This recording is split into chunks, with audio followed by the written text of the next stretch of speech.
당신의 마음을 열어주는 라디오 언제든 찾아와요.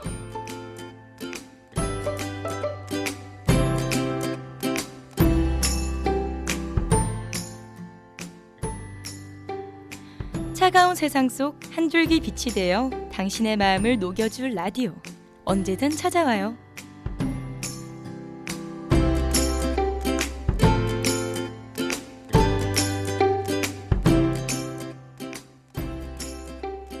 다들 3년 전 세월호 참사에 대해 알고 계실 겁니다.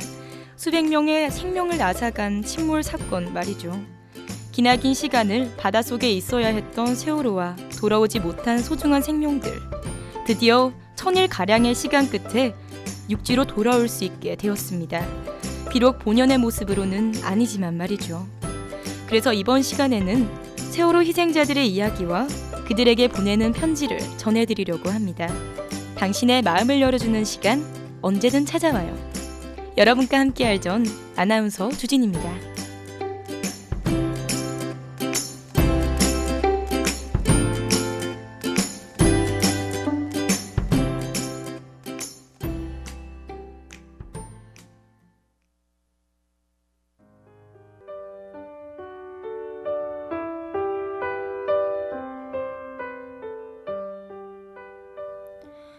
세월호에는 약 476명의 탑승자가 있었습니다. 그중 172명이 구조되고 304명이 사망했습니다.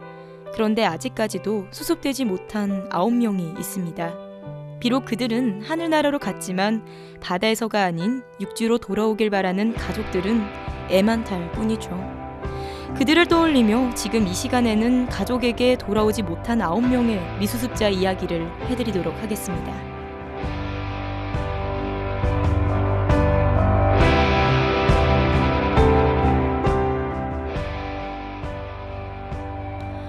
단원고 2학년 6반 고 남현철.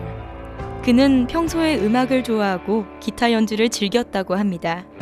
아버지는 아들이 빨리 나오길 기원하며 해역 가까이에 아빠 엄마는 죽을 때까지 너랑 함께 살아갈 거야 라는 문구를 적은 기타를 가져다 주었다고 하네요. 현철 학생과 같은 반이었던 또 다른 희생자 고 박영인 학생. 체대 진학을 꿈꾸고 아빠와 야구 경기를 자주 보러 갔다고 합니다. 엄마는 아들이 사달라고 한 축구화를 사주지 못했다고 하는데요.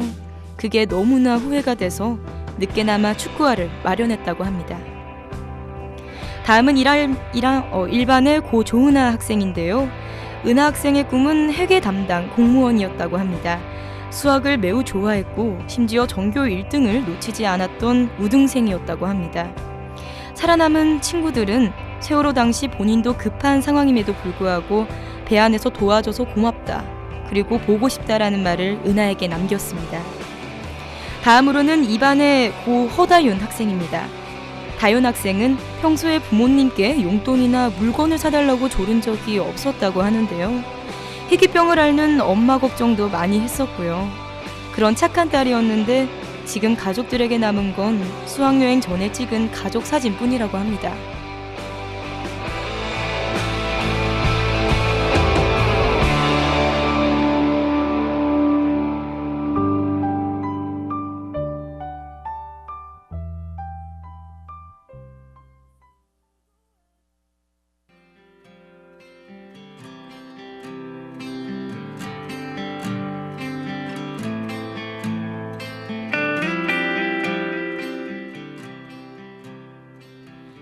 미수습자 중 4명은 학생이고 2명은 선생님이었으며 나머지 3명은 일반인이었습니다. 먼저 단원고 고 고창석 선생님, 그는 체육 담당이셨습니다. 자신의 구명조끼를 제자들에게 벗어주며 아이들의 탈출을 도왔다고 하는데요. 그는 인명구조 자격증도 있고 수영도 잘했지만 아이들을 구하다 결국 바닷속에 남겨지게 됐습니다. 다음은 고 양증신 선생님입니다. 교직생활 30년이 된 베테랑 교사로 제자들 구조에 발벗고 나섰다고 합니다. 그녀 역시 자신의 구명조끼를 학생들에게 벗어주며 갑판이로 나오라 외친 후 한 명이라도 더 구하기 위해 배 안으로 들어가서 결국 나오지 못했다고 합니다.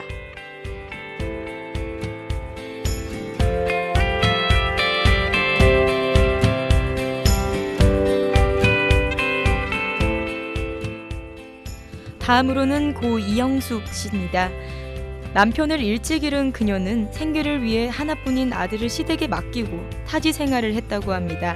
평소에 아들과 같이 살고 싶다는 꿈을 가진 그녀는 몇 년이 지나 드디어 제주에서 같이 살 수 있게 되었습니다. 그래서 인천에서 제주로 이삿짐을 옮기던 도중 이런 끔찍한 참사를 당하게 된 것입니다. 아들과 함께 살고 싶다는 소박한 꿈을 이루지 못한 채 결국 떠나버렸습니다. 마지막으로 아버지 고 권재근 씨와 아들 고 권혁규입니다. 6살 혁규는 부모님과 여동생 다 같이 제주로 이사를 가고 있던 중이었는데 제주 귀농을 준비하던 차에 참사를 당하게 된 것이죠. 어린 여동생은 학생들과 어른들의 도움으로 구조되어 어느덧 초등학생이 되었고 아버지의 형은 생업을 접고 돌아오지 않는 동생과 조카를 생각하며 3년째 팽목항을 지키고 있다고 합니다.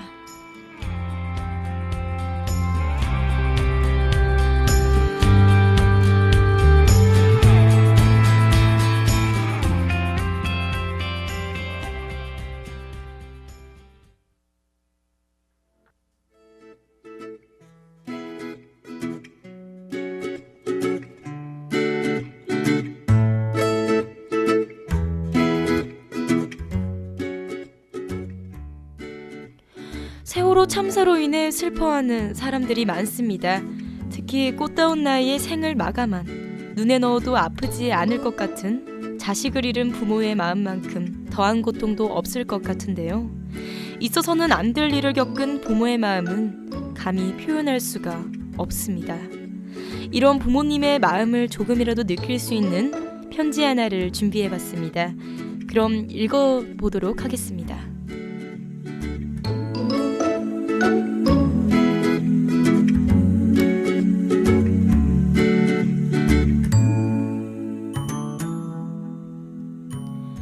너는 돌 때 실을 잡았는데 명주실을 새로 사서 놓을 것을 쓰던 걸 놓아서 일이 되었을까.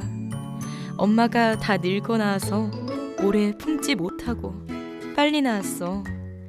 한 달이라도 더 품었으면 사주가 바뀌어 살았을까.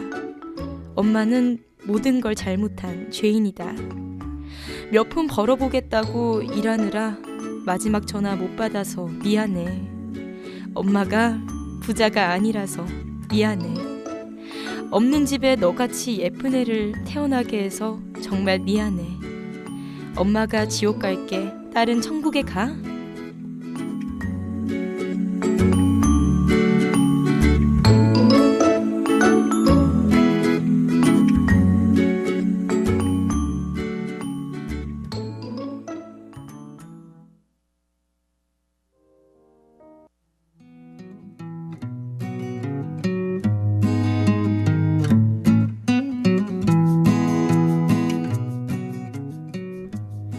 세월호가 단순히 사고였는지 아니면 정말 진실이 따로 존재하는지 현재까지는 아무것도 모릅니다. 하루라도 빨리 그 진실이 밝혀져 힘들어하는 이들의 마음을 조금이나마 덜 수 있길 바랍니다. 또한 하늘에서 지켜보고 있을 아이들을 생각하며 가족분들도 힘을 내셨으면 좋겠습니다.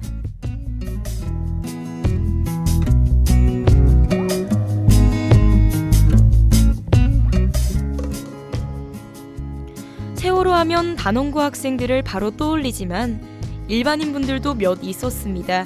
이들 모두를 기억하며 다시는 이런 일이 없도록 만드는 것이 시급한 것 같습니다. 이번 시간에는 세월호의 이야기를 전해드렸는데요. 인양이 성골되길 간절히 바라면서 미수습자 모두 가족의 품으로 돌아올 수 있기를 기원합니다. 다음번에는 다시 사연으로 돌아오도록 하겠습니다.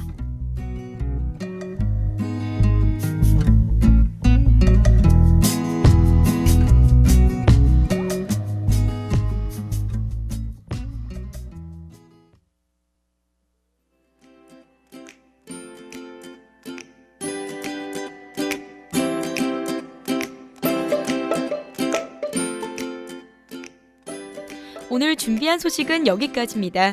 혹시 사연이나 전하고 싶은 말이 있다면 DKBS 페이스북이나 카카오톡 옐로우 아이디를 통해 제보해 주시면 됩니다.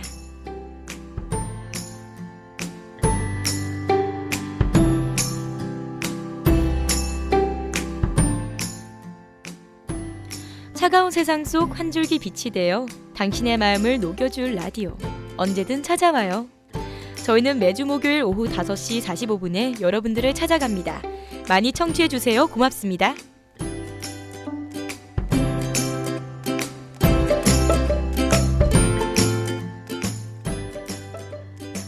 이 시간 지금까지 제작 연출의 김지우, 기술의 최재우, 여러분과 함께한 전 아나운서 주진이었습니다.